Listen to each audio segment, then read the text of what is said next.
একটি ঘটনার যেন এক মানবিক নায়ক, যার নাম মনু মিয়া।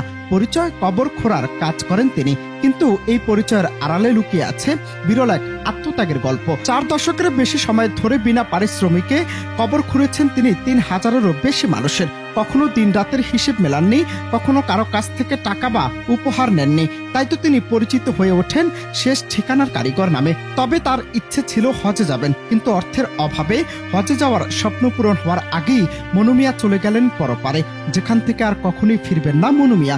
যে মনু মিয়া নিজেই খুঁড়তেন কবর, সেই মনু মিয়া আজ নিজেই কবরবাসী।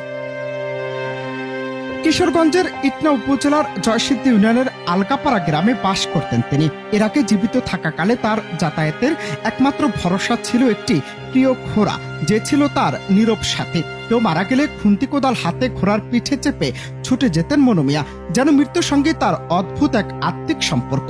কিন্তু এই নিঃস্বার্থ ভালোবাসার গল্প একদিন ভয়ানক মোড় নেয়। কিছু দুর্বৃত্ত নির্মম ভাবে বল্লম দিয়ে খুঁচিয়ে হত্যা করে ঘোড়াটিকে। তখন তিনি হাসপাতালের বিছানায় অসুস্থ।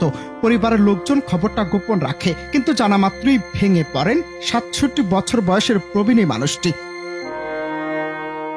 তার গ্রামের মানুষের ভাষায় সেই ঘটনার পর আগের মতো থাকেননি তিনি। মনু মিয়ার মৃত্যুতে শোকের ছায়া নেমে আসে পুরো এলাকায়, কারণ তিনি শুধু কবর খুঁড়তেন না, তিনি ছিলেন এক জীবন্ত মানবিকতা। মনু মিয়ার মৃত্যুর বিষয়টি নিশ্চিত করে পরিবারের পক্ষ থেকে বলা হয়েছে, মনু মিয়া দীর্ঘদিন ধরে ডায়াবেটিস সহ বার্ধক্যজনিত নানা রোগে ভুগছিলেন। 6 দিন আগে রাজধানীর একটি বেসরকারি হাসপাতাল থেকে চিকিৎসা শেষে তাকে বাড়িতে নেওয়া হয়।